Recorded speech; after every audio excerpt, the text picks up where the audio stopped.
नमस्कार, श्रीमती मोहरी देवी तापड़िया कन्या महाविद्यालय के यूट्यूब चैनल में आपका हार्दिक स्वागत है। मेरा नाम है जितेंद्र प्रजापत और हम वोकेशनल कंप्यूटर के अंदर बीए पार्ट 1 में इनपुट डिवाइसेस पढ़ रहे थे। उसके अंदर हमने पिछली बार टच पैड जो एक इनपुट डिवाइसेस थी उसके बारे में हमने चर्चा की थी। आज हम बात करेंगे आगे की और आज अपना इनपुट डिवाइसेस का जो चैप्टर है वो यहाँ पर ख़त्म हो जाएगा। इन्हीं के साथ में मैं आपसे निवेदन करना चाहूँगा कि आप घर पे बैठकर जैसे ही पढ़ाई कर रहे हो, जैसे मेरा 2 दिन से वीडियो नहीं आ पा रहा हो या फिर बीच में छुट्टियां पड़ जा रही हो, तो आप रिवाइज कर लें उस चीज़ को। जैसे आपने जो भी पढ़ाई की, आपके पास डेफिनेटली कुछ ऐसे टॉपिक्स होंगे जो आपको पहली बार पढ़ाई करने में, पहली बार वीडियो देखने में या फिर पहली बार बुक पढ़ने में आपको समझ में नहीं आए होंगे। उन बुक्स को, उन वीडियोज़ को, उन सभी प्रकार के टॉपिक्स को आप एक बार फिर से पढ़ें। बहुत कम बच्चे ऐसे हैं जो प्रॉब्लम्स के साथ आते हैं, क्योंकि जब आप पढ़ाई करोगे, जब आप किसी चीज़ का सब्जेक्ट को पढ़ोगे तो प्रॉब्लम आना स्वाभाविक है। उसके अंदर ऐसा नहीं है कि आप एक्सपर्ट हो, एक एक्सपर्ट होते आप तो फिर आपको पढ़ा क्यों रहा होता मैं। तो पढ़ाई में प्रॉब्लम्स आना, डाउट्स आना बहुत आसान बात है। आज मेरे से पूछना आपका धर्म है, क्योंकि आप पैसे देते हो इस चीज़ के लिए। हर एक बच्चा जो मेरे लिए, मेरे क्लास का स्टूडेंट है, उसने पैसे पे किए हैं भाई, उसने वो पैसे पे किए हैं। आपने आपसे जो भी क्वेश्चन हो, जो भी प्रॉब्लम हो, मुझसे पूछने के लिए आपने पेमेंट किया है, तो आपको उसको डरने की कोई ज़रूरत नहीं है। मन में ये भावना लाएं कि मैं पूछ लूँगा तो मैं कैसा लगूंगा या क्या होगा, ऐसा कोई ज़रूरत नहीं है। सभी बच्चे जो हैं वो एक ही लेवल के होते हैं। कुछ को किसी चीज़ में प्रॉब्लम आती है, किसी को दूसरी चीज़ में प्रॉब्लम आती है। प्रॉब्लम सबको आती है, और जिसको प्रॉब्लम नहीं आती तो समझ लो कि वो पढ़ाई नहीं कर रहा।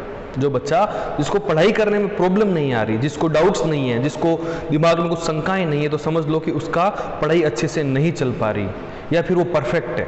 परफेक्ट बच्चा नहीं होता, किसी के भी 100 में से 100 नंबर थोड़ी आएंगे, परंतु हम उस बेहतरीन की तरफ, उस परफेक्टनेस की तरफ बढ़ सकते हैं पूछकर। जब आप एक सवाल पूछोगे तो आप फिर आगे बढ़ोगे एक कदम, फिर आप एक सवाल पूछोगे, फिर आप एक आगे कदम बढ़ोगे। पर ऐसे अगर आप बीच में छोड़ते चले गए, चीज़ों को आपने सही ढंग से इस्तेमाल नहीं किया, कि देखो हम आज लॉकडाउन लगा हुआ है, बहुत सारी कॉलेजें हैं जिनको कुछ फ़र्क नहीं पड़ता, उनके बच्चे यूं ही घूम रहे हैं, वो अपने घर पर बैठे हैं, किताबों से माथाफोड़ी कर रहे हैं और कर रहे हैं। हमारी कॉलेज जो है, इसने एक निर्णय लिया, हमारे जो प्रिंसिपल मैम है, पायल मैम है, उन्होंने एक निर्णय लिया कि नहीं, बच्चों की पढ़ाई खराब नहीं होनी चाहिए। इस जो दृढ़ निश्चय है उनका, जो इनका डेडिकेशन है, उनकी हमें सम्मान करना चाहिए बच्चे होने के नाते, एक स्टूडेंट होने के नाते, और खूब ढंग से पढ़ाई करनी चाहिए। कोई तकलीफ आए, कोई प्रॉब्लम आए, आप सभी जो हमारी फैकल्टीज़ हैं उनसे आप पूछ सकते हैं।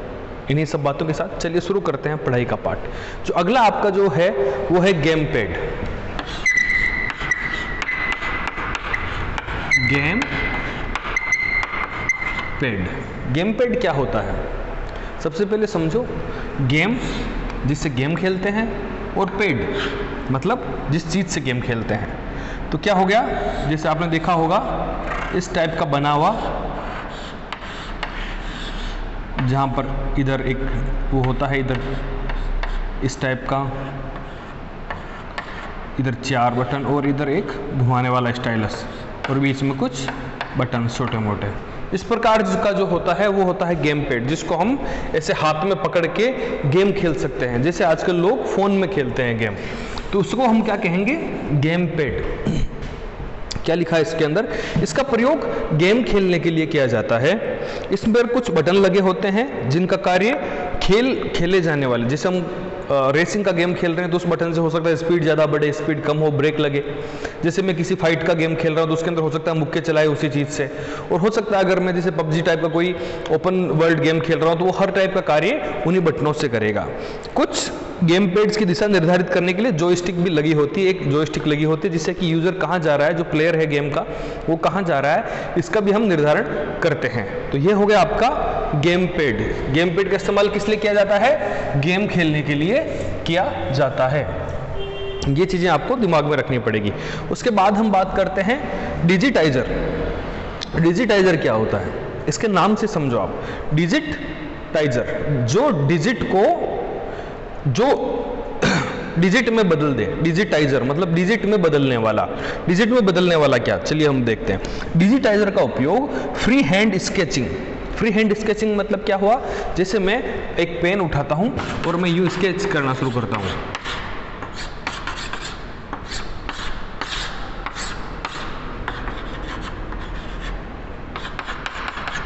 तो ये जो स्केच बना है ये क्या हुआ, फ्री हैंड स्केच हुआ। जब भी अगर माउस से करना चाहूंगा, एक माउस का पॉइंटर है और इसको अगर मैं अपने पेंट या फिर किसी दूसरे सॉफ्टवेयर में यूज देना चाहूंगा तो फ्री हैंड नहीं होगा, मैं हाथ का इस्तेमाल नहीं कर रहा हूं उसके ऊपर। तो मैं क्या करता हूं कि मैंने एक दूसरा कॉन्सेप्ट निकाला कि क्यों ना मैं स्क्रीन पर ये करने से पहले एक डिजिटाइजर बना लूं, एक इसी सरफेस स्क्रीन बना लूं जैसा मैं यहां पर करूंगा, जैसा मैंने यहां पर ऐसे किया।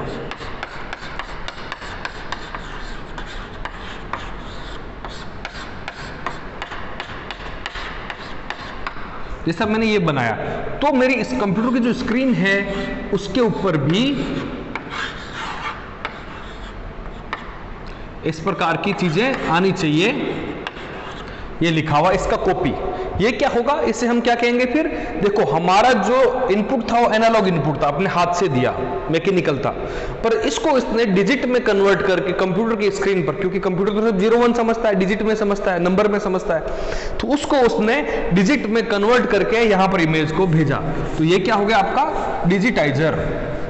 डिजिटाइजर का उपयोग जैसे आप देखते हैं कि आजकल कंप्यूटर की स्क्रीन पर भी जैसे हम सैमसंग का पेन आता है उस तरीके से जो करते हैं वो भी एक डिजिटाइजिंग प्रोसेस ही है, क्योंकि आप तो मैकेनिकली उस पर लिख रहे हो और आगे जो इनपुट जा रहा है वो एक डिजिटल रूप में जा रहा है।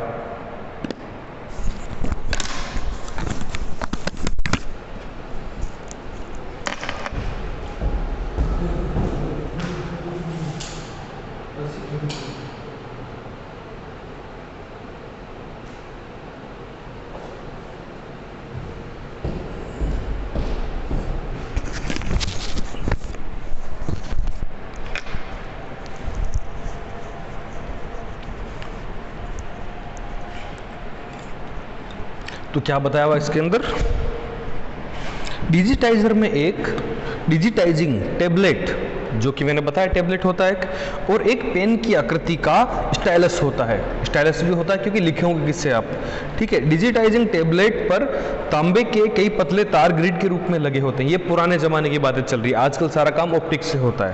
तो पुराने पतले पतले तार ग्रिड के रूप में लगे होते हैं। ये तार इलेक्ट्रॉनिक्स की पल्स को, जैसे इस प्रकार से ग्रिड लगी हुई है, यहां पर मैंने तार रखा तो ये पता चल जाएगा कि इस तार के अंदर ये यहां पर ये चीज उपस्थित है और इसका कांटेक्ट हो रहा है। ये चीज पता हो गया।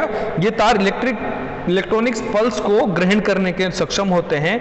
ये डिजिटाइजिंग टेबलेट कंप्यूटर से एक केबल के द्वारा जुड़े होते हैं। एक जो केबल होती है, जैसे माउस होता है, जैसे कीबोर्ड होता है, उसी तरीके से जुड़े होते हैं। जब स्टाइलिस को डिजिटाइजिंग टेबलेट पर चलाया जाता है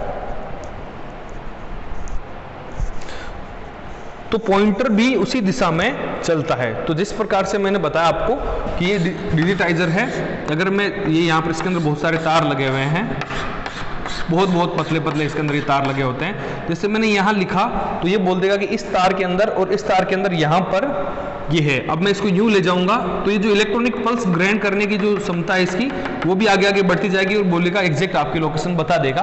और जैसे आप यहाँ पर ऐसे करोगे तो जो मॉनिटर होगा उसके अंदर भी ऐसा एक एलिमेंट जो है वो बन जाएगा, जो ड्राइंग है वो बन जाएगी, ठीक है। इसके बाद क्या कहते हैं कि इस प्रकार डिजिटाइजर की सहायता से फ्री हैंड ड्राइंग को कंप्यूटर में आसानी से स्टोर किया जा सकता है। फ्री हैंड जो ड्राइंग की मैंने वो मैं अब डिजिटल रूप में भी स्टोर कर सकता हूं।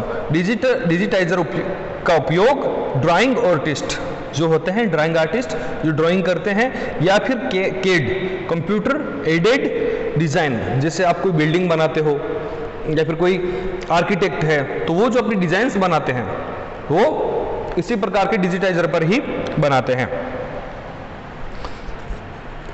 ठीक है। इसके बाद आपका हो गया ECR, इलेक्ट्रॉनिक कार्ड रीडर। ये किससे काम करता है, चलिए देखते हैं। अब आप जब कई बार जाते होंगे एटीएम कार्ड के अंदर, एटीएम रूम के अंदर, तो एटीएम के अंदर क्या होता है, एटीएम कार्ड निकालते हो आप, मशीन में डालते हो और आपका जो भी डाटा है, आपको उनको तो नहीं पता ना कि आप कौन हो, आपका नाम क्या है, आपका अकाउंट क्या है, आपका पासवर्ड क्या है, कुछ भी नहीं पता। बस आप उस एटीएम में डालते हो और उधर से सब कुछ रीड कर लेता है, क्योंकि एक काली पट्टी लगी होती है मैग्नेटिक, उस काली पट्टी जो होती है उस पर सारा आपका डेटा छुपा होता है, और वो जैसे अंदर डालते हैं तो उसको रीड कर लेता है। इसका मतलब क्या हुआ कि आपने उस कार्ड को इनपुट किया तो उसने डाटा रीड कर लिया, तो ये भी एक तरीके से इनपुट का जरिया बना। तो अपन आगे बढ़ते हैं। इलेक्ट्रॉनिक्स कार्ड रीडर का प्रयोग इलेक्ट्रॉनिक कार्ड पर गुप्त रूप से एनकोडेड मतलब गुप्त रूप से लिखी हुई चीजें, जैसे मैंने ABC लिखा है, या फिर मैं बोलूंगा SBI लिखा है, तो इसको इसने एनकोडेड रूप में क्या कर दिया, 1 3 4 ACDS59A। अब ये तो आपको पता नहीं चला, इस रूप में वो डेटा वहां पर एनकोडेड फॉर्म में वहां पर स्टोर होता है, तो इसने क्या कर दिया, इनक्रिप्ट कर दिया, एनकोड कर दिया। एनकोड कैसे कर दिया कि अब आपको कोई ये बोले कि भैया इसका मतलब क्या होता है तो आपको पता नहीं चलेगा। डिफरेंट बैंक्स डिफरेंट टाइप के एनकोडेड जो है वो यूज लेते हैं, तो इसमें आपको पता ही नहीं चलेगा कि इसने क्या लिखा हुआ है। तो इस तरीके से हम गुप्त रूप से जो चीजें हैं वो भी हम स्टोर इसके अंदर करते हैं। बैंक में मिलने वाला ATM कार्ड इलेक्ट्रॉनिक कार्ड का एक उदाहरण है, जिसके पीछे मैग्नेटिक टेप के रूप में कई सूचनाएं जैसे अकाउंट नंबर, बैंक कोड आदि एनकोडेड होते हैं। इन सूचनाओं को पढ़ने के लिए कार्ड रीडर की आवश्यकता होती है। कार्ड रीडर वो नहीं जो मेमोरी कार्ड रीडर होता है, ATM के अंदर लगा हुआ वो कार्ड रीडर जिससे लाइट निकलती है और वो पढ़ लेता है उसको, उसकी बात यहाँ पर चल रही है। इस कार्ड रीडर के माध्यम से कई दुकानों पर हम खरीदे गए सामान का भुगतान डेबिट या क्रेडिट कार्ड के रूप में कर सकते हैं। जैसे आप पहले कहीं जाते हैं और कार्ड रीडर जो होता है उसके अंदर या तो आप स्वाइप करते हो कार्ड को, जो आपका कार्ड होता है आप उसके अंदर जैसे मशीन होती है उसके अंदर आप स्वाइप करते हो, या फिर नीचे से डालते हो, पिन कोड डालते हो, और आपका जो ट्रांजैक्शन होता है वो बहुत ही आसानी से हो जाता है। इसको हम क्या कहेंगे, कार्ड रीडर। इलेक्ट्रॉनिक कार्ड जो होते हैं वो कंप्यूटर द्वारा जुड़े होते हैं। कार्ड पर लिखी हुई जानकारी को प्रोसेस करने के लिए भेज देता है। वो बता देता है कि इस प्रकार का यूजर है, इसका ये डाटा है, इसने इतने रुपए का सामान खरीदा है। वो बैंक को मैसेज भेजता है कि इसके अकाउंट से 5,000 रुपए हटा के मेरे अकाउंट में डाल दीजिए, क्योंकि इन्होंने यहाँ पर एक बिल का पेमेंट किया है जिसका मूल्य 5,000 रुपए है। ये क्या हो गया आपका इलेक्ट्रॉनिक्स कार्ड रीडर। उसके बाद हम बात करते हैं वॉइस रिकॉग्निशन सिस्टम। अभी हम पहले थ्योरी पढ़ लेते हैं, उसका मैं आपको प्रैक्टिकल एग्जांपल दूंगा। ये जो अपन थ्योरी पढ़ रहे हैं वो बहुत सालों पुरानी है, तो इसके अंदर हो सकता है कि नई नई जो तकनीक आ रही है आजकल उनके बारे में जानकारी नहीं होगी, परंतु ये बहुत ही इंटरेस्टिंग और बहुत ही सामान्य जो जानकारी है वो है कि हर किसी के पास अब तो ये मौजूद है, तो उसका हम प्रयोग करके देखेंगे कि किस प्रकार से होता है। वॉइस रिकॉग्निशन सिस्टम की सहायता से कंप्यूटर में कमांड्स या टेक्स्ट आदि को आवाज के रूप में बोल करके भी दिया जा सकता है। ठीक है, इसमें बहुत समय की बचत होती है। वॉइस रिकॉग्निशन सिस्टम का प्रयोग अभी बहुत अधिक नहीं किया जाता, क्योंकि इस सिस्टम को जिस व्यक्ति द्वारा प्रयोग किया जाता है उस व्यक्ति की आवाज को कंप्यूटर में स्टोर कर दिया जाता है। बाद में वही व्यक्ति जब कोई कमांड देता है तो उसकी आवाज की आवृत्ति का पहले से स्टोर की गई आवृत्ति से मिलान किया जाता है। यदि ये मिलान सही होता है तो कमांड रन होता है। किसी व्यक्ति को ऐसे वातावरण में कमांड दे रहा है जो बहुत ज़्यादा आवाज़ है, जैसे ट्रैफिक या फिर पंखे या फिर किसी अन्य व्यक्ति की आवाज़, और उसकी आवाज़ का मिलान सही नहीं हो पाएगा तो दिए गए कमांड जो है वो रन नहीं हो पाएंगे। वॉइस रिकॉग्निशन सिस्टम की दूसरी समस्या ये है कि अंग्रेजी भाषा के कई शब्द ऐसे होते हैं जो सुनने में तो एक जैसे लगते हैं किंतु उसकी स्पेलिंग अलग अलग होती है। उदाहरण के लिए वीक और वीक मतलब WEAK और WEEK, वीक और वीक मतलब वीक मतलब एक कमजोर हो गया और दूसरे वीक का मतलब हफ्ता हो गया। तो दोनों का जो है वो प्रोनाउंसिएशन जो है वो लगभग सेम होता है, किंतु दोनों की स्पेलिंग तथा अर्थ अलग अलग होती है। इस प्रकार के शब्दों को विषय के अनुसार किया जाता है, किंतु वॉइस रिकॉग्निशन सिस्टम इतने विकसित नहीं है कि इन शब्दों को विषय के अनुसार प्रयोग कर सके। तो चलो, ये तो थी आपकी थ्योरी जो आप कंप्यूटर की जो बुक है आपकी उसके अंदर पढ़ सकते हो। परंतु आज आपने देखा होगा कि जैसे आप YouTube पर वीडियो सर्च करते हो तो उधर एक माइक का ऑप्शन आता है। आप जो भी बोलते हो, चाहे हिंदी बोल रहे हो, चाहे मारवाड़ी बोल रहे हो, चाहे इंग्लिश बोल रहे हो, वो उसको पहचान लेता है। तो वो एक्चुअली में वॉइस रिकॉग्निशन सिस्टम है। जैसे आप कहते हो ओके गूगल में सेट अलार्म फॉर 6 o'clock, तो 6 बजे का आपके अलार्म लगा लेता है। आप कहते हो okay Google remind me of my brothers birthday, तो आपको रात के 12 बजे आपके भाई के जन्मदिन के बारे में आपको जानकारी दे देगा। आप उसको बोलोगे कि ओके गूगल ऐड जो भी सामान है आपका टू शॉपिंग लिस्ट, तो एक लिस्ट बना के उसके अंदर सामान लिख देगा कि आपको ये चीज़ें खरीदनी है। तो ये सारी जो चीज़ें हैं वो आज हम कर पाते हैं। वो कैसे कर पाते हैं? अगर आप सभी के पास एंड्रॉयड फ़ोन है तो आप उसके अंदर गूगल असिस्टेंट नाम का एक सॉफ्टवेयर है, उसका प्रयोग कर सकते हैं। अगर आपके घर के अंदर कोई अमेजन की फायरफॉक्स या फिर गूगल का गूगल क्रोम, इस प्रकार के जो है उनके अंदर भी अमेजन का एलेक्सा है, एप्पल का अगर आपके पास फ़ोन है तो उसके अंदर सिरी आता है। सिरी को बोलोगे hey Siri how is the weather now, तो आपको मौसम की जानकारी दे देगा। उसके अलावा जो है एक विंडोज़ का जो फ़ोन होता है, सॉरी विंडोज़ का जो लैपटॉप होता है उसके अंदर कोर्टाना होता है। जब आप विंडो 10 चलाते हो तो नीचे उसके अंदर भी एक माइक का ऑप्शन बना होता है, जैसे आप उसमें क्लिक करते हो तो कोर्टाना होता है। तो आपने क्या समझा कि जैसे ही एग्जाम्पल देने की बात आए तो हम क्या करेंगे, गूगल का क्या है,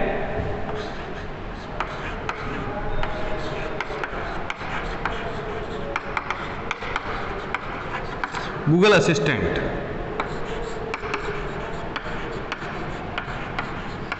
अमेजन का क्या है, एलेक्सा, एप्पल का क्या है, सीरी, सैमसंग का क्या है, बिक्सबी। उसी प्रकार से विंडोज का क्या है, माइक्रोसॉफ्ट का क्या है,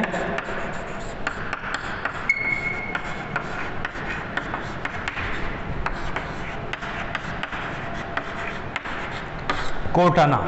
तो आपने देखा कि सारे वॉइस असिस्टेंट हैं, गूगल असिस्टेंट, एलेक्सा, सिरी, बिक्सबी और कोर्टाना। इन सब चीज़ों का आप नाम को याद रखिएगा। जब एग्जाम्पल देने की बारी आए वॉइस रिकॉग्निशन सिस्टम की, तो ये बहुत अच्छे एग्जाम्पल हैं, बहुत ही उन्नत किस्म के एग्जाम्पल है, क्योंकि जो हम बुक में पढ़ रहे हैं वो बहुत पुराने ज़माने की बात हो रही है। आज के 5 साल पहले ऐसा होता था, पर आज जो है ये सारे बहुत उन्नत हैं और बहुत अच्छे से कार्य करते हैं।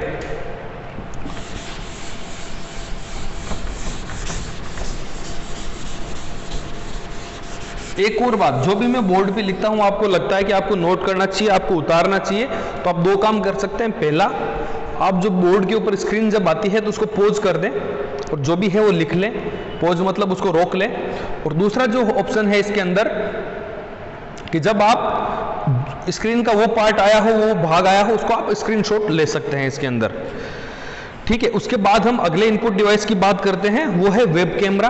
आजकल के ज़माने में जब सारी मीटिंग्स जो है वो ऑनलाइन हो रही है, सारा सिस्टम जो है वो ऑनलाइन चल रहा है, तो वेब कैमरा की जो अहमियत है वो बहुत बढ़ जाती है। तो उसके अंदर कैसे होगा, जैसे आपके फ़ोन के अंदर फ्रंट कैमरा लगा होता है, उसी प्रकार कंप्यूटर के ऊपर भी, लैपटॉप के अंदर तो इनबिल्ट होता है, कंप्यूटर लैपटॉप के अंदर तो अंदर लगा होता है उसके ऊपर की साइड में, स्क्रीन के ऊपर। परंतु जब मैं बात करता हूँ डेस्कटॉप की, तो डेस्कटॉप के ऊपर एक कैमरा लगाना पड़ता है हमें, वो जो कि यूएसबी के माध्यम से कनेक्टेड होता है। उसका उपयोग हम अपनी जो तस्वीर होती है उसको कंप्यूटर के अंदर फीड करने के लिए क्या करते हैं। फीड करने का मतलब किसी लाइव सेशन में आप हो तो आपकी तस्वीर वहां पर जाएगी, इसके लिए करते हैं। वेब कैमरा की सहायता से तस्वीरें खींचकर कंप्यूटर में स्टोर किया जा सकता है। इसके अलावा इसकी सहायता से वीडियो क्लिप भी बनाई जा सकती है, वीडियो में लाइव भी आप जा सकते हैं। वेब कैमरा कंप्यूटर से जुड़े रहते हैं, अर्थात इन्हें कंप्यूटर से अलग करके इसका कोई प्रयोग नहीं किया जा सकता, क्योंकि आपका पास कोई सॉफ्टवेयर अवेलेबल नहीं रहेगा। ध्यान दें कि कैमरा में स्वयं का कोई स्टोरेज नहीं होता, जो आपका वेबकैम होता है उसके अंदर खुद में कोई स्टोरेज की क्षमता नहीं होती। इनका मुख्य प्रयोग इंटरनेट पर वीडियो चैटिंग, वीडियो मीटिंग के लिए किया जाता है। ये हमने क्या समझा कि वेबकैम जो होता है उसका उपयोग किस प्रकार किया जाता है और क्यों किया जाता है। उसके आगे हम अब बात करेंगे डिजिटल कैमरा। डिजिटल कैमरा का प्रयोग भी वेब कैमरा की तरह ही किया जाता है, ताकि उससे तस्वीरें और वीडियो क्लिप्स बनाई जा सके। ये भी पुराने ज़माने की चीज़ें हैं। आजकल वीडियोज़ कैमरा, डिजिटल कैमरा जो है वो आपके फ़ोन में अवेलेबल है। फ़ोन में आप फ़ोटो लेते हैं, आप वीडियो लेते हैं, वो भी एक तरीके से आप फ़ोटो लेकर आप कंप्यूटर में स्टोर करते हो तो वो इसको इनपुट ही दे रहे हो। डिजिटल कैमरा तथा वेब कैमरा में अंतर यह है कि वेब कैमरा को कंप्यूटर से अलग करके प्रयोग में नहीं लाया जा सकता, परंतु डिजिटल कैमरा को कंप्यूटर से अलग करके प्रयोग में लाया जा सकता है। डिजिटल कैमरा द्वारा ली गई तस्वीरों को कंप्यूटर में कॉपी करने के लिए यूएसबी केबल या फिर मेमोरी कार्ड रीडर का उपयोग किया जाता है। यहाँ पर क्या है, इलेक्ट्रॉनिक कार्ड रीडर नहीं है, यहाँ पर मैं मेमोरी कार्ड रीडर की बात कर रहा हूँ। डिजिटल कैमरा द्वारा ली गई तस्वीरों को जो क्वालिटी होती है वो वेब कैमरा की तुलना में काफ़ी अच्छी होती है, और इनका जो वेब कैमरे का जो उपयोग है वो मीटिंग के लिए किया जाता है, जबकि हम डिजिटल कैमरा या फिर डीएसएलआर, आजकल तो डीएसएलआर भी चल रहे हैं। डीएसएलआर जो है वो बड़े कैमरा जिसके अंदर आप लेंस लगा के बात करते हैं, लेंस लगा के फोटो खींचते हैं, उसके अंदर तो बहुत अच्छी क्वालिटी की वीडियोस और फोटोज निकलती है। आज आपका इनपुट डिवाइसेस जो है वो पार्ट संपन्न होता है, खत्म होता है, पूरा होता है। अब मैं आशा करता हूं कि आपको इनपुट डिवाइसेस हैं जो कि बहुत ही सिंपल चीज़ें हैं, बहुत ही आसान चीज़ें हैं, वो सब समझ में आई होगी। अगर आपको नहीं आई तो मैंने पहले भी कह रखा है, आज फिर कहता हूं कि जो भी इनपुट डिवाइस आप पढ़ रहे हो उसको गूगल पे जाके सर्च कीजिए, उसके रिलेटेड दूसरी जो चीज़ें हैं उनको देखिए, उनको समझिए, उनको फोटो देख के आपको समझ में आ जाएगा कि इसका उपयोग क्या है।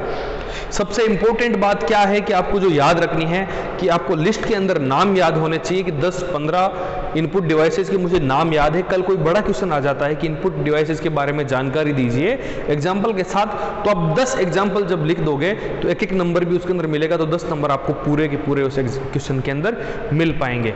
अक्सर क्या होता है कि आपको पता होता है इनपुट डिवाइस क्या होती है, आप उस हर चीज़ का लगभग अपने आम जीवन में प्रयोग भी करते हैं, परंतु आपने याद नहीं कर रखा होता उसको, तो एग्जाम के टाइम पर आप याद नहीं कर पाते हैं। तो इस चीज़ का ध्यान रखें, इसको ढंग से पढ़ाई करें, सिंपल है कहकर इसको छोड़ ना दें, एक बार तो ढंग से जरूर पढ़ाई करें इस चीज़ की। मैं आशा करता हूं कि आप सभी लोग इनपुट डिवाइसेस में कहीं आपको प्रॉब्लम नहीं आएगी। अगर आपको प्रॉब्लम आती है तो आप मुझे बताइएगा, मैं आपको पूरी जानकारी दूंगा।